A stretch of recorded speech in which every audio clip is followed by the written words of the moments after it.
The night my own people threw me out, bleeding, barefoot, into the desert darkness. I swore I would never trust a man's kindness again. Dawn rose slowly over the Arizona plains, the sun hesitant to disturb the silence that held the land. Its first light slid along the wooden ribs of the old barn, warm and golden, touching dust motes drifting like tiny ghosts. Beneath a mound of dry hay, Nalin breathed in shallow, frightened tremors. She had walked farther than her body should have allowed. Exhaustion clung to her like a second skin. At 22, she already knew too much about the cost of speaking truth in a world that preferred shadows. 3 nights earlier, she had been cast out, not for wrongdoing, but for raising her voice when silence was demanded. Her words had been carved from pain, aimed at an elder who betrayed her family. No one listened. No one defended her. The tribe turned their backs and sent her into the dark with nothing but a torn blanket and the ache of unspoken truth. As she wandered across the plains, loneliness settled into her bones like winter. The barn had appeared like an undeserved mercy. Wooden beams, warm hay, a roof that whispered safety. She crawled inside and let darkness cradle her. She expected to sleep until hunger or danger forced her awake. She did not expect footsteps. Cole entered at first light. 29, tall, steady, shaped by quiet losses he seldom named. His boots brushed the ground with calm purpose. He came looking for a stray calf, not a wounded soul beneath his hay. When he spotted her, he froze, not in fear, but in a quiet recognition of suffering.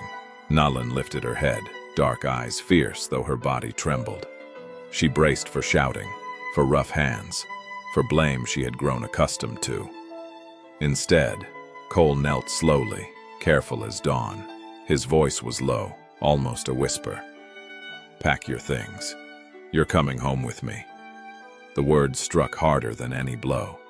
She stared, unable to trust them. Kindness had betrayed her before. Cruelty she understood. Compassion she feared. She whispered that she had nothing to pack. He nodded as though expecting it. He extended a hand halfway, then let it settle on his knee, offering without insisting. When she rose, it was slow and shaky. He kept a respectful distance as he led her out into the cool morning. She followed several steps behind, not from distrust, but from the cautious instinct of someone who had survived too much. The sky stretched pale and wide above them, and for the first time in days, she felt less alone under its immensity. Cole's house stood a short walk from the barn, its porch wrapped in quiet stillness. He opened the door and stepped aside. Nalin hesitated, brushing her fingers against the frame as though testing its reality. Inside, the air smelled of cedar and yesterday's bread. A lamp burned in the corner, casting a soft amber glow. He guided her toward a chair near the hearth. Every movement was slow, deliberate, as though he feared startling her. He poured warm water into a tin cup and set food on the table. Cornbread, beans, a small piece of dried meat. Her stomach tightened with hunger she tried to hide. "Eat if you want," Cole murmured, turning away so she wouldn't feel watched. Nalin ate slowly, then with growing hunger. Warmth spread through her limbs like timid hope.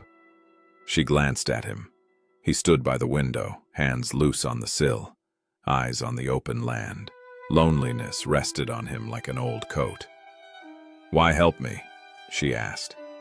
He shrugged lightly. Nobody deserves to be cold and alone. The simplicity unsettled her, loosening something tight inside her chest. She expected questions, suspicion, conditions. Instead, she found a man who offered gentleness without demand. It terrified her. It soothed her. Cole showed her the small guest room. The bed looked too soft, too safe. He lit the hallway lamp, saying softly that it would help her if she woke at night.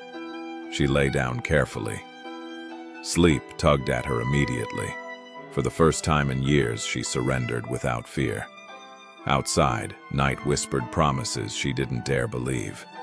Inside, Cole paused in the hallway, listening to the steady rhythm of her breathing. It surprised him that her presence felt less like intrusion and more like the first stir of something missing from his quiet life.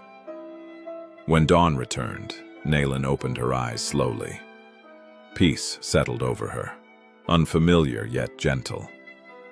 She did not know if she belonged here, or if belonging was possible for someone cast into exile. But she sensed with startling clarity that her life had shifted the moment he spoke those impossible words in the barn. Yet even as she rose from the bed, her legs still unsteady from yesterday's miles, she sensed the fragile balance of this new beginning. Whatever waited in the hours ahead, kindness, conflict, or the slow blooming of trust, she knew she stood at the edge of a life she had never imagined for herself. And with that awareness came a quiet, trembling resolve to face whatever truth this unexpected shelter might reveal. Cole found her sitting near the corral fence long after the light had thinned into blue dusk. The earth was cooling, the air sharpening, and the storm building far off the horizon like a vast animal breathing in its sleep. Nalin didn't move when he approached. A 22-year-old Apache woman with a posture carved from discipline, yet something in her shoulders sagged as if a weight she refused to name pressed her forward. He stopped a few paces behind her, boots crunching softly, careful not to intrude more than he already had simply by existing in her line of sight. "You should be inside before the storm breaks," Cole said. His voice was low, even, quiet enough that it did not demand anything from her. She kept looking ahead. "Storms don't frighten me. I know," he replied. "But you're hurt, whether you want to admit it or not." Nalin stiffened. The reaction was small, almost invisible, but he noticed. He noticed everything about her, from the defensive tension she carried like armor, to the grief that flickered in her eyes whenever she thought no one was watching. Her pride was not a brittle thing. It was tempered by years of losing more than she ever received. But even pride had limits when exhaustion burrowed itself into the bones. The wind shifted. Dust spiraled above them. The clouds gathered, dark and restless. She rose slowly, as if movement itself had a cost. "If you think saving me gives you the right to measure my strength, you're mistaken. I didn't save you," Cole answered. "I just happened to be the one who reached you first." She finally turned. Her eyes, sharp, assessing, trained by survival to mistrust softness, rested on his face. He was a quiet man, 29 years old, with the calm presence of someone who had lived long in silence. He didn't crowd her. He didn't try to tame her. He simply stood still, which was something men rarely offered her. Stillness without expectation. "You think too kindly," Nalin said, though the words carried less heat than she intended. "Most men take credit for what fate already chose." He shrugged slightly. "Then I'll take none." A flicker of confusion crossed her features, as if she couldn't decide whether he was mocking her or genuinely meant it. She studied him again, slower this time. Her breath eased a little, though she masked it quickly. The wind rose again, colder now, rattling the corral gate. The horses shifted nervously.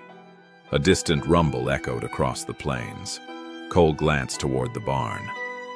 "Storm's closer than it looks." "And you're still standing here," she replied. "So are you." They shared a brief, taut silence, suspended between them like a thin ridge they hadn't yet chosen to cross. She looked away first, but not out of dismissal. Out of uncertainty. He stepped back.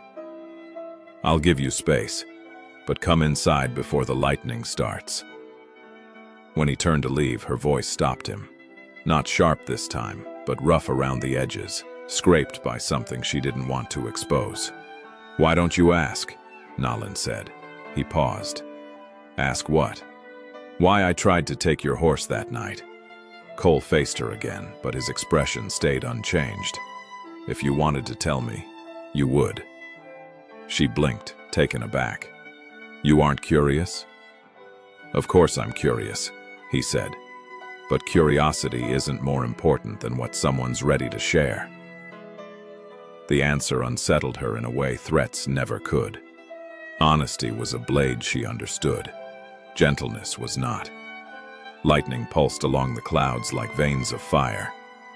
She drew a breath. "My tribe fell apart, not from enemies, but from hunger and sickness. My sister, she's younger than me, ran before I could stop her. I thought if I could reach her faster, if I had a horse, maybe she wouldn't die alone in the dark." Her jaw clenched. "That's why." Cole didn't speak at first. The silence wasn't judgmental or heavy. It was patient. "I'm sorry," he said finally. The simplicity of it struck her harder than pity. Nalin looked away again, but this time it wasn't to hide anger. A low crack of thunder boomed. A flash tore open the sky. He assessed the sky once more. "We need to get inside now." She nodded once, almost reluctantly, but followed him toward the barn. The wind was fierce by then, moving hard across the open land. They reached the barn doors just as the first sheet of cold rain slammed down. Inside, the dimness smelled of hay, leather, and the faint metallic tang of the storm. The barn trembled with each gust. The horses huffed anxiously, hooves scraping the floor. Cole checked the latches. "This roof holds, but the wind's serious. Stay near the center." Nalin stood near the stalls, arms folded. "You aren't afraid?" He shook his head. "Fear isn't useful here." She watched him as thunder cracked overhead. His composure wasn't bravado. It was lived experience, shaped by solitude and survival, the same elements that shaped her. But in him, it settled differently. He was quiet not because he hid things, but because he weighed them. The storm intensified. Rain hammered the roof in furious waves. Lightning illuminated the barn interior in violent flashes. A sudden burst of wind tore at the doors, ripping one hinge halfway loose. Nalin lunged first, grabbing the swinging door, boots sliding against the slick floor. Cole joined her instantly, bracing his weight against the wood. The storm roared, pulling at them like a living force. "Let go," he shouted. "It could tear your arm off." She tightened her grip. "If it breaks open, the horses will bolt."